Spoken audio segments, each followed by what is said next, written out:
If you don't know what a plant community is, well, give me about 15 minutes, I'll tell you what a plant community is.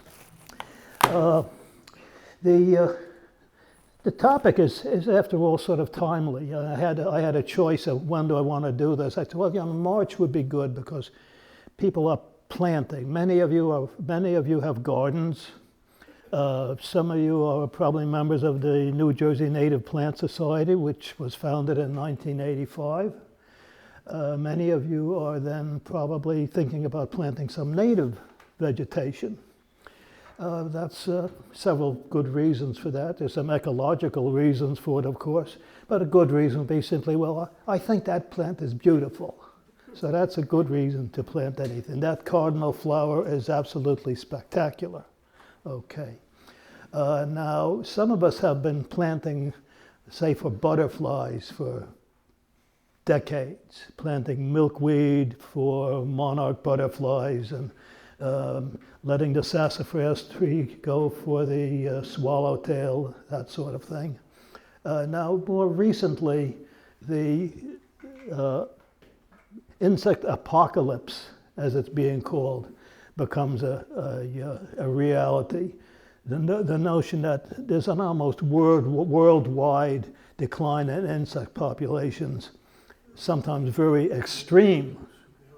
I think the British Isles says they have lost 50% of their insect species in the last 200 years or something like that, species and individuals. It's certainly noticeable. In my little backyard in Woodbury, over a 20-year period, I've seen the populations drop down. And I almost wonder how do things get pollinated. Now, honestly and truly, most of us, if we went to our neighbors and said, do you know about the insect apocalypse? And explained to them what it's all about, they'd say, oh, that's good. And I will say this, if you went into Home Depot tomorrow and looked for the busiest aisle, it'd be the pesticide aisle. But that is not the entire problem. The insect apocalypse is due to changes in agricultural practices, replacement of open space by infrastructure, of course, invasive plants displacing native plants that are specific hosts to specific insects, a little element of climate change thrown in there just to, liven up the pot, but it's clearly perceptible. So, well, if you've been planting for butterflies, that brings up the notion, well, we can plant for native plants for pollinators. But as Dan Duran gave in this very nice program a couple of months back, but there's a lot more to pollinators than butterflies and bees. There are beetles, there are flies, and there are wasps. Now, if you want to have a pollinator garden, you have to accommodate for them. Now, wasps, for instance, are predators. So in addition to sucking on nectar, they also feed on insects, and they lay their eggs on the paralyzed bodies of specific insects. So if you want to have Scolia dubia, the blue-winged wasp, a very pretty wasp, in your garden and a pollinator, you have to allow that there should be some beetle grubs in the ground. So now you expand your notion of a pollinator garden to a kind of insect refugium in your backyard. And you're managing, so to speak, with native plants, not just for butterflies or maybe even for beetles, but for a sort of general group of insects. Now, whether this could, the thought has been that, well, if you do this, those little populations, if many people did it, you would create a series of refuges for a wide diversity of insects. That may be true, but I will tell you that if you do it, it's certainly a good intellectual exercise. You'll certainly learn a lot. Okay. Now, getting into the subject matter, I'm not particularly a gardener, alas, no. But But lately I've been kind of lurking around the edges of a Facebook site. Some of you may know it, Northeast Native Gardeners, and seen some very nice plantings and some very nice suggestions, some nice discussions. But every so often I hear some statement that says, this person does not quite understand how plants are distributed within the state. So I thought, well, let's consider the garden state and start off by thinking, well, what determines what grows where? Well, the first thing you think about if you think garden state, you think, man, there's a lot of people out there. So you have 7,400 square miles of area and 9.25 million people. But of course, that population is not uniformly distributed. The four counties that are closest to the New York metropolitan area, Bergen, Hudson, Essex, and Union, have about 8,000 and 9,000 people to the square mile. Whereas the three counties in the northwestern corner of the state, that's Sussex, Warren, and Hunterdon, have about 300 people to the square mile, as do the three Delaware Bayshore counties, Salem, Cumberland, and Cape May, what I call the soft underbelly of New Jersey. About 300 people to the square mile. And then there's a sort of a multi-county area in Atlantic and Burlington and Ocean, the Pine Barrens, again, sort of an equivalent area where the population is maybe not even as much as 300 people to the square mile. Which, if you then take the residue of the counties that I did not mention, the remaining 10 counties or so, the average population would be about 1,500 people to the square mile. Now, that's a lot of people. That's a lot of people. Just a oddball, I happened to look something up. It's the population of density of the Gaza Strip, incidentally. Now, when you see that kind of population, you know that, well, chances are that the native flora in that area, at least in the upland, is going to be, I hate to say degraded, but that's probably the best word for it, certainly going to be lost a lot of its diversity. Now, so can we get away from that? Yeah, that covers the population aspect fairly well. Now about some let's say non-biologic factors. Let's consider climate. Now we got Cape May County down there. It's relatively far south. For those of you who are into this sort of thing, it's about 400 miles south of the 45th parallel, which is halfway between the equator and the North Pole, of course. And it's at sea level. Well, the presence of water has a moderating effect on climate. Water is a kind of a heat sink.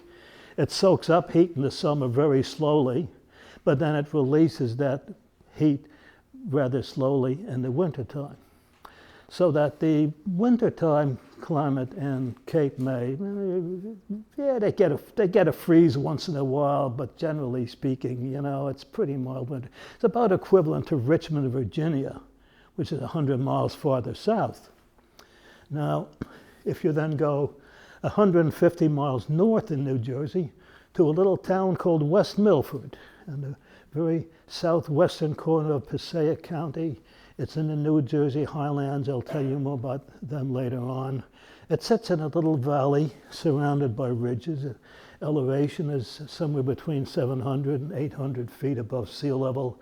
The ridges around it are about 1,200 feet above sea level.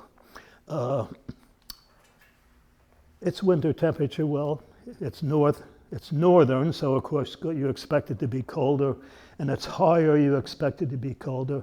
And there's no moderating water around it. Greenwood Lake doesn't cut it. And the winter temperatures there, 0 is normal. You can get a frost 10 months out of the year. It snows a lot. And in fact, its winter temperatures would be about like Bar Harbor, Maine. So in 150 miles of New Jersey, you have a temperature climate differential about equal to 450 miles from Richmond, Virginia to Bar Harbor, Maine. You don't have to write it down, it's all here. But go ahead. See, now that's pretty extreme. Now you can get extreme weather. Climate is one thing, weather is another. Sometimes, I used to live in West Milford. Sometimes if you have a Canadian air mass stationary over the area, you know, cold air is heavier than warm air, so the cold air settles down into that valley and just sort of festers there. And I remember one morning in mid-February in I think 1970, got up in the morning and I looked out at the beautiful blue sky, not a cloud anywhere, a little bit of snow on the ground, very pretty Christmas scene. Looking at my neighbor's chimney, the smoke is going straight up, just kind of dissipating at the top. The only thing moving in the yard is 50 evening grosbeaks fighting each other over sunflower seeds in the backyard, okay? And temperature is 21 below zero. That is not a record. The lowest temperature ever recorded in New Jersey is minus 34. It's also somewhere up there. Now that kind of temperature differential really affects plants. It doesn't have to happen very often. So plants that I see down here normally, I almost would have thought of as subtropical when I lived there. Never saw a sweet come up there, never see a holly, never see a persimmon, never see a sweet bay magnolia, never see willow oak, for instance. Of course, the converse is true. If you come here in Gloucester County, you don't see sugar maple growing naturally, or mountain maple, or probably white pine, or yellow birch. So you have a clear differential from north to south. Now, that's current climate.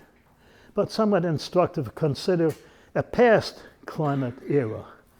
In the last 1.5 million years or so, the state of ours has experienced 3 ice ages, the last one ending about 20,000 years ago, the Wisconsin Glacier. It was a different world. The ice was about a mile thick, they say, at the New York-New Jersey border. If you can picture a map of New Jersey in your mind, in Sussex County, the ice came down to about Route 80, and then sort of ducked down, came south of Essex County, south of Staten Island, and then ran out along Long Island. So Long Island was actually part of the terminal moraine of that glacier.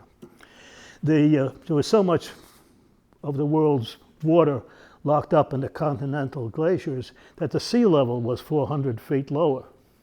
So the little placid Delaware River we see here in the summertime or in the period of melting was a silt-laden roaring torrent in a canyon 500 feet deep, as was the Hudson River on the other side of the state. So you who do pelagic birding, you go out there on a boat, you know, getting seasick 50 miles off sea, and they say, we're over the Hudson Canyon now. That's where that canyon came from. That's a glacial lake bed, glacial river bottom of that era. Now the vegetation at that time would have been something like Labrador, I suppose. Actually, maybe even right at the peak of the ice age, probably the northern tree line was probably in Hoboken. Okay, so you know, it would have been maybe not even any tree life. There would have been dwarf birches, dwarf willows, saxifrages, crowberries, maybe some low heath shrubs related to cranberry and blueberry. But of course, as the climate warmed, that high Arctic vegetation gradually gave way to a low Arctic vegetation, such as some of us have seen in Newfoundland, for instance. And proceeding right along, that low Arctic vegetation would have been something like boreal forest, you know, something like you might see in Acadia National Park today, and then gradually transitioning into what we have now. And of course, that's a continuous process. It's happening again, okay? So there are remnants of that last boreal forest stage in New Jersey, certainly in various places in North Jersey. You can find a black spruce bog with a few tamaracks and maybe some painted painted trillium in there, and blue bead lily, some other plants that you might have seen up north. And in fact, there are a few plants that have from that era that have gotten down as far south as Atlantic County. Corema conradii. Everybody knows Corema conradii, right? Isn't it a beautiful word? It rolls off your tongue. Little dwarf shrub, okay? But anyway, you can find these northern species at the southern limit of their range growing next to southern species at their northern limit of range. So we're in that kind of an interlock area. So that is relevant to the vegetation of New Jersey. Now, how about topography? That's another big factor. The top third of New Jersey is mountainous, not like the Alps, but high enough. So you have the Kittatinny Ridge paralleling the Delaware River, about 1,500 feet of elevation on average, gets up to 1,804 at high point, just below the New York State border.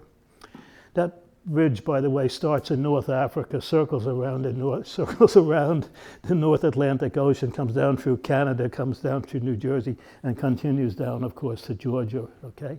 About 400 million years old. That's easy. Now, many of you have been up there, I'm sure, and you've looked at the viewpoint from, say, High Point or Sunrise Mountain or some of the viewpoints in the Delaware Water Gap NRA, and you look east and you look over this placid little valley with, little farmsteads and space farms and so on down in there. That's the Great Valley, or the Kittatinny Valley, it could also be called. It's about elevation somewhere between 300 and 500 feet above sea level to begin with. It's also underlain by limestone. So that's New Jersey's limestone country, and you have all these interesting geologic features like caverns. Yes, we have caverns. Spelunkers kid about them, but we have caverns. We have stalactites, but like yay. Have limestone sinkholes and sinkhole ponds.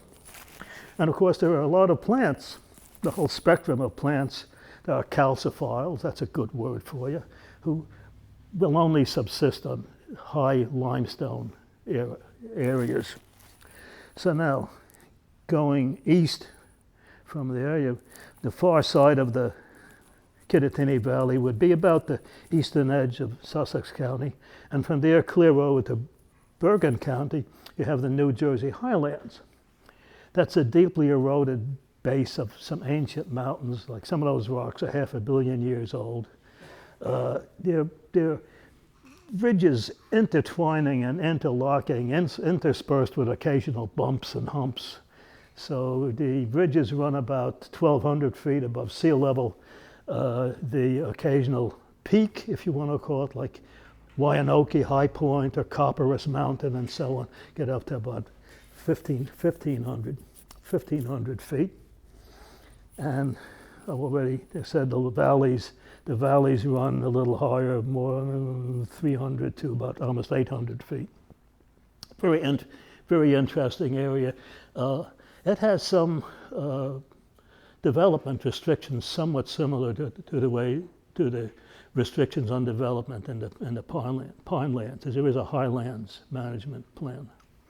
And then, the highlands run over to the Ramapo Valley in Bergen County, and from that, initially, there's a sort of a coastal plain that goes over to the Hudson. But offset a little bit to the south, you have the Watchungs, 4 concentric ridges. They're relatively recent lava flows, about 170 million years old, dinosaur times. Relatively recent lava flows that never made it above ground, but they are now exposed, and the ridges are the exposed edges of that. So what happens as you go south? Well, as you go south, the Kittatinny Ridge, of course, crosses the Delaware River at the Water Gap, continues on its way south. The highland ridges sort of trend to the southwest, cross the Delaware River in Hunterdon County in the vicinity of eastern Pennsylvania, and then continue on to about Reading, Pennsylvania, where they dug underground. In fact, that formation has been called the Reading Prong of the New England uplands. I think it's collected to the Berkshires, actually. And then, well, the watchungs just kind of sit there, fade out, and everything sort of slopes down, and now you're in the Piedmont. Now, once in a while, I'm seeing a sort of rhetorical question: is there really a central Jersey? You know, is it South Jersey and North Jersey? Yes, there is. Yes, Virginia, there is a central Jersey. It'd be like the Piedmont. It's if you said Mercer, Middlesex, and part of Monmouth, and maybe part of Somerset County, that's the Piedmont. That's the area that gets everything that the glaciers pushed south, or the waters from the glaciers pushed south, or that just rolled down by gravity from the highlands. So you have a jumble of rock types, and if there's any bedrock at all, it's going to be sedimentary shale. And then continuing south, we're in the coastal plain. Now, a mere 3 million years, maybe 4 million years ago, that was all underwater. So this is all marine sediments. And all you have to do is drive out in the pine lands and look at the substrate and you say, yes, it looks like beach sand. Yeah, it is beach sand. Get stuck out there, you know it's beach sand. Vernacular by the it was sugar sand. I got stuck in the sugar today. So anyhow, that's the outer coastal plain where the drainage is mostly to the Atlantic. You could split that area too ecologically. You could split it out into a coastal strip. We have some maritime influence, of course. A lot of that is heavily developed. But if you want to see what it looked like pre-development, try Island Beach State Park. And then, of course, you have the Pine Barrens to the west, a very unique area ecologically. Then you have an area of deciduous woods. In Scotland Run Park, the west side of Wilson Lake is deciduous woods, and the east side is Pine Barrens, which is sort of I found kind of interesting. And then, of course, here we are in the inner coastal plain, where your drainage is to the Delaware Bay. So all this geologic hanky-panky mixed with the effects of ice and water and climate relates to a lot of different habitats for plants.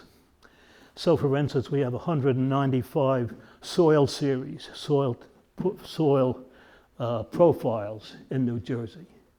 Now, what is a soil series? Well, if you want to know what the soil is in some given area, you don't just take 8 inches off the top and say it's brown topsoil. You dig away, and you might probably have a layer of alpha layer, the A layer to the topsoil, and then you have a B layer, perhaps might be a kind of an orange sandy loam, and then that transitions to perhaps a gray silt, and after a few more layers you get down to some dark brown greenish stuff. It's like a sandwich. So that's a soil series. We have 195 soil series. They're named after their type location, the place where they were first discovered, or from which they were first described. And do you know that New Jersey has a state soil? Yeah. I mean, we have a state flower, everybody knows that, and a state bird, a state tree, a state mammal. The state soil is called Downer, and it's named after that little crossroads in Gloucester County, just a little bit north of Scotland Run. And in fact, I've got a description of the Downer soil here on that table. Now, the axiom here is that plants that have identical requirements for soils, climate, hydrology, and so forth form plant communities that can be described in a logical, scientific fashion, can be put into a classification system that in principle is worldwide. They can be mapped, they can be delineated, not always easy, but they can be delineated. And they can be, for instance, given a rating as endangered or abundant. Some of these plant communities in New Jersey might have thousands of acres and sometimes thousands of contiguous acres. On the other hand, some oddball thing like a calcareous lakeshore fen, okay, a little terminology. Calcareous means limestone. Lakeshore, there are two spring-fed lakes in Warren County, I think they both are, that have such a heavy lime content that the lime practically precipitates out in the bottom. So the shoreline, the intertidal zone, acquires an odd collection of interesting plants, among them a particular variety of the yellow lady slipper, Cypripedium parviflorum macassin, and a beautiful little thing called grass of Parnassus, which is not a grass, but a lovely little white flower, and a lobela named after my friend Peter Kalm's lobelia. So that plant community, there are two of them, and maybe in aggregate in the state there are 5 acres. Now, so it's a rare. Now, these classifications, if we talk about a state rating on endangered or not, that only applies to within the state. So if I say that, well, there may not be any other, I don't know about where you would get another calcareous lakeshore fen. But we'll get to that when we start talking about individual plants. So you have these plant communities. And how many are there? Well, I've got a list here of 277 distinct natural plant communities, and I don't believe that's complete. Some of the adjacent states include what I call manscapes. I mean, some plant communities that you get around, for instance, the perimeter of CVS drugstores in Woodbury. For those who don't know the joke, and we led a trip around the perimeter of the CVS drugstore in Woodbury, wound up with an amazing collection of plants, including one that had never been seen before in Gloucester County. But anyhow, there are some publications.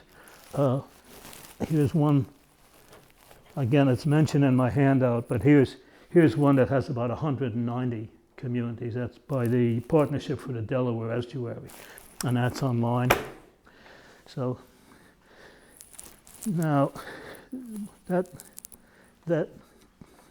does sort of alter your view of what grows where. I mean, it's like having 277 flower pots filled with different soil mixtures, and you certainly would not use the same soil mix for your African violet as you would for your aloe, for instance, I don't think, okay?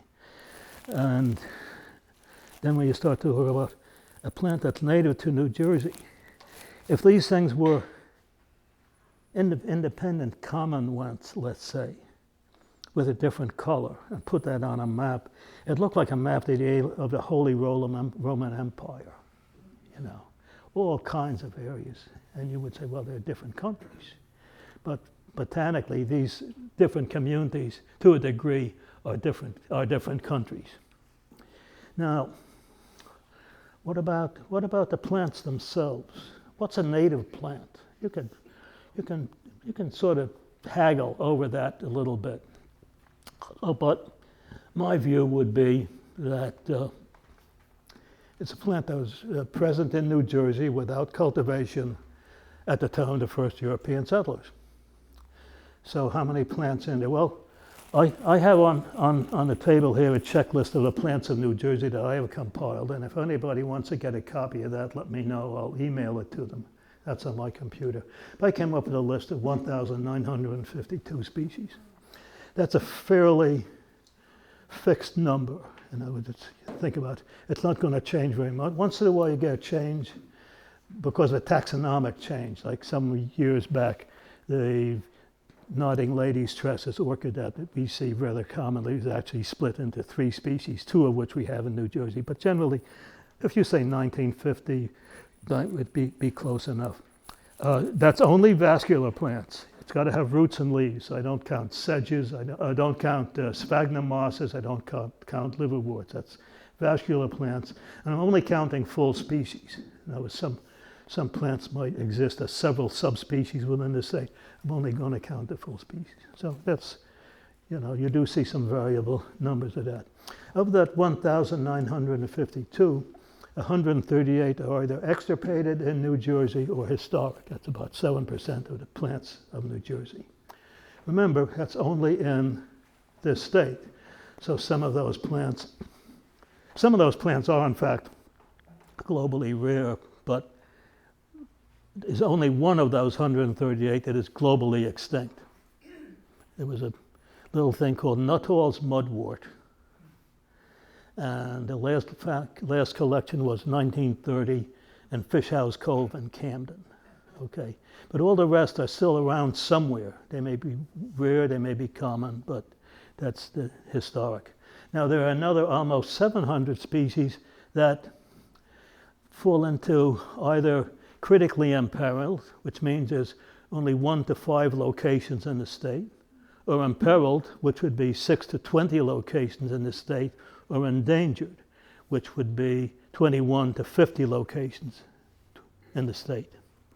Now, again, that's strictly, some of those plants could be roadsiders somewhere. You know, it's purely a local judgment, and there's a reason for that, which I'm not really going to get into.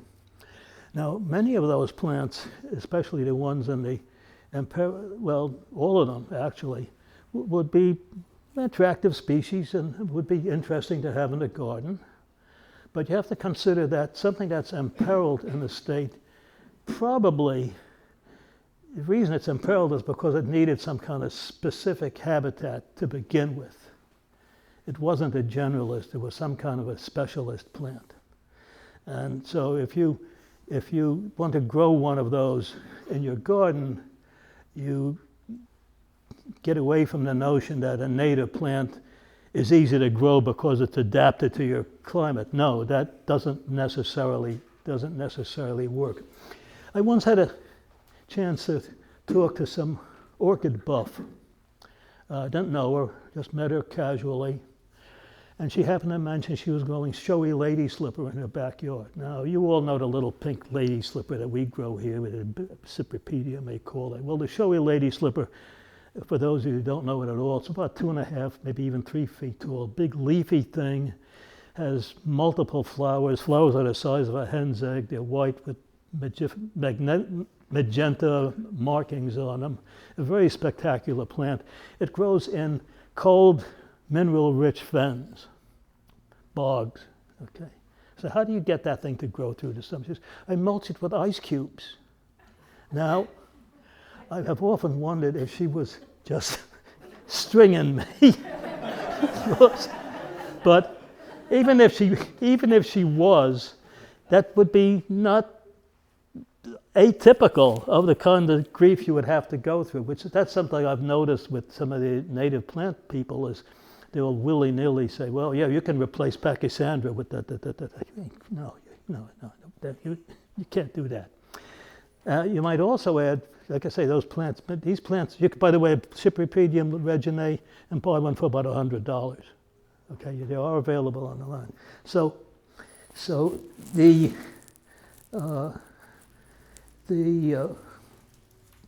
thought there is that, yeah, you can grow these and it'll look good, but they're not necessarily genetically identical to the population that we have in New Jersey, which is one reason that people will say, well, we could solve this problem with this endangered species. We can buy a bunch of these that are grown in Maine and replant them here. Doesn't necessarily work that way. Now, in addition to the native plants, by the way, that winds up that you've got 42% of the plants of native plants of New Jersey are either historical or extirpated or critically imperiled or endangered. There's a pretty good bite out of the population, out of the native plants of New Jersey. Now, how about non-native plants? We have about 750 non-native species growing without cultivation. That's a phrase that you hear a lot, growing without cultivation. They came here in various ways. Actually started coming in from the very beginning of settlement, coming in with fodder and garden plants and soil, almost anything that was packed in those days would be packed in straw. You'd have to unpack the straw. But the process continues. Anytime there's any commerce, so to speak, going through an area, plants are going to be introduced. About 250 of those are garden escapes, and let's see, about 630 of them are from places other than North America. About majority are probably from Europe. There's a lot of big group from Asia, just a few from Africa, and a few from South America. There's 630, what you might say, non-native plants that came from another continent. Now, actually, I'm saying 750. The number is somewhere between 700 and 800. I'm satisfied with that. So why is it such a vague number? Well, for one thing, nobody tracks them. Nobody goes out looking for these things.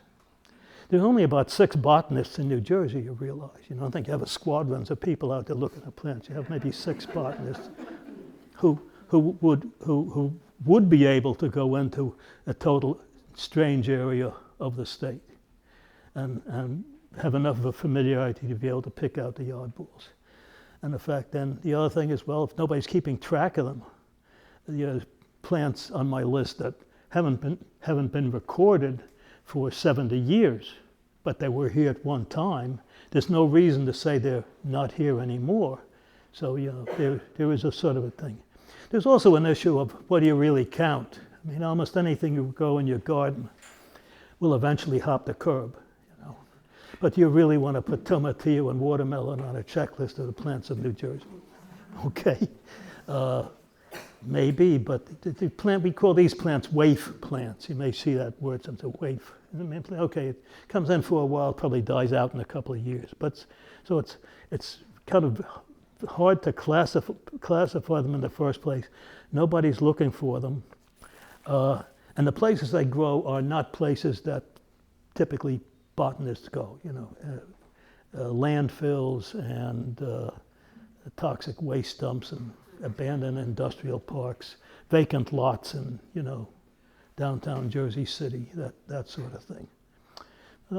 I've seen about 600, so I can't complain. So that would be to say the truly non-native component. Now there are about 120 plants on that non-native list that came in from other states in North America, and some of those are clearly Western. Maximilian sunflower for that matter, purple coneflower, land-sleeved coreopsis, they're all Western stuff. There's a small contingent, maybe a few dozen plants that have come into the state from adjacent states and are spreading in the state, as you might expect with climate change, are spreading in the state. They seem to be, it looks like kind of a natural process. It seems as if it's southern species just gradually moving north by their normal dispersal.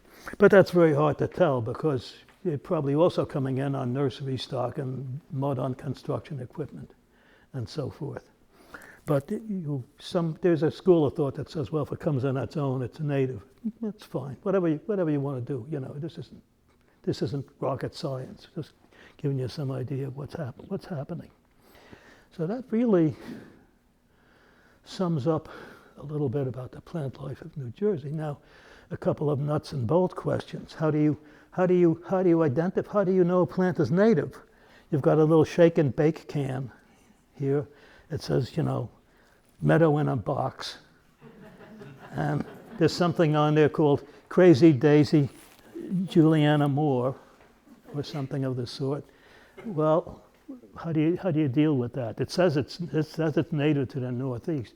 Well, first off, you have to actually get a real name for it. So try to look up Lazy Daisy and see what the Latin name is, and find out what the plant family is, and then you can go to a site called BONAP, Biota of North America program, and let's see here. And click on North American Plant Atlas, and with a couple of more clicks, you get a very nice map that shows whether it's native, whether it's adventive, whether it's extirpated, and so on and so forth. That's probably the most accurate way. It actually gets down to the county level, although you can't really expect that out of it. Now, if you really want to get technical and say, I only want to now grow a plant in my garden that's native to Gloucester County, okay,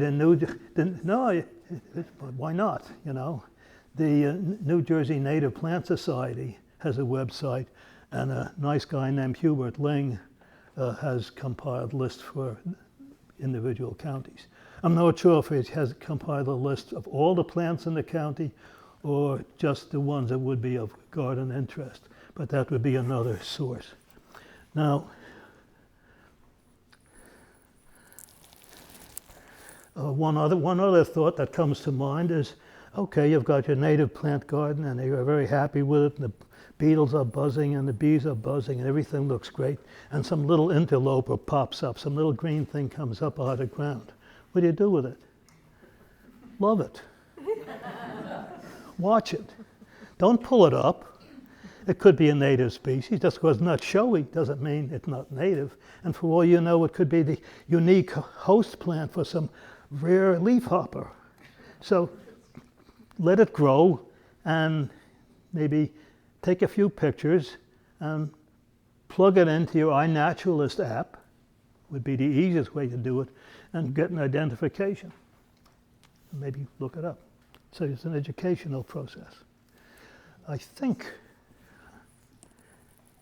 I don't forget when I started.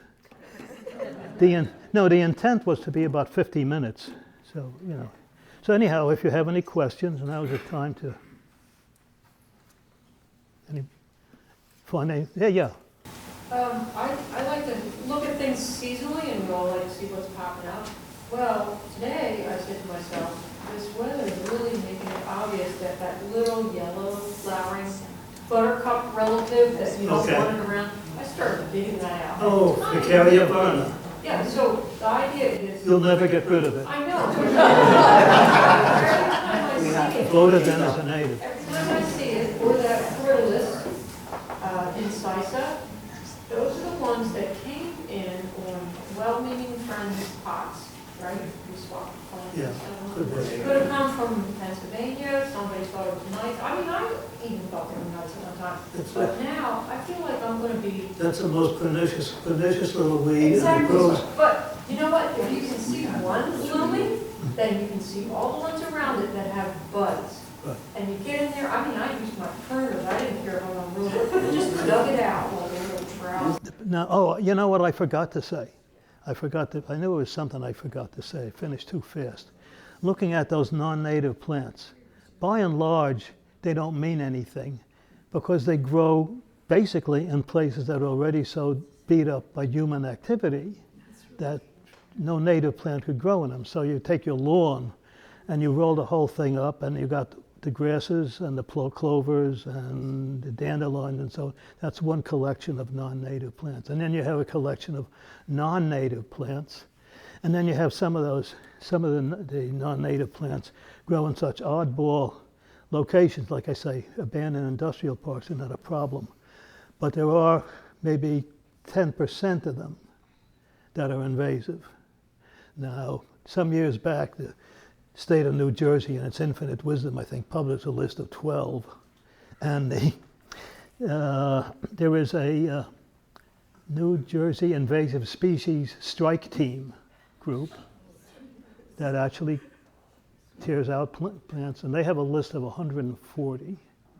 Some of those are prospective. In other words, they're not really a problem yet, but from their observations, this one is going to be a problem. So I would say there's about 70 species in that category. And I'm glad you really I'm really glad you brought this up, because I'm kicking myself again. I forgot to say anything about invasive species. Yeah, that particular one is particularly invasive, and the thing about it is it favors exactly the population, exactly the habitat where you would normally get your nice array of spring wildflowers, like floodplains. So you have seen floodplains, a solid mass of yellow. But as far as people swapping and sharing, I mean, even native plant people, like I could have given away a lot of northern seals, right? Yeah. But this one particular area has that Corylus incisive down into the like root, patchy roots and stuff. I can't give any of that away. I wouldn't want to be spreading that other one with it. So now when people ask for donations, they want to wash clean. You know, That's you good. don't give people native plants unless That's very they're good. clean, That's right? very good. Or you'll be spreading the stuff you don't want. Yes, that's an excellent point. Anything more? Yeah. What do you have to say about swamping? Oh, Helonias belata? Well, that's an interesting plant. I think 80 and 90% of the world population is in New Jersey. I'm told that it's fairly easy to grow, surprisingly. What was the plant? We didn't hear. Hellonia swamp pink. So it's around, and it's not exactly a Pine Barrens plant. It's the edge of the Pine Barrens plant. So the center of abundance is sort of like Camden and eastern Gloucester County, down into Atlantic County. Yeah, it's a beautiful plant. Yeah, I've seen it in Delaware also. Supposedly in North Carolina, South Carolina, I haven't seen it there. But yeah, it's a nice plant. It's now that is considered, that's federally endangered. So that's in a little different class. That one actually has to be taken cognizance of if you're building something. Generally speaking, the mere fact that something is on the state endangered list doesn't have doesn't give the plant very much protection. But swamp pick, yeah, changes the buffer zone on a wetland. The yellow lady slippers that grow other places besides the South Prairies, lakes in Warren County? Well, I don't know. I've seen them in places where that didn't seem to be the case. I've seen them in other states, but in New Jersey it seems to be a limestone plant. Okay, right. Let's have some cookies.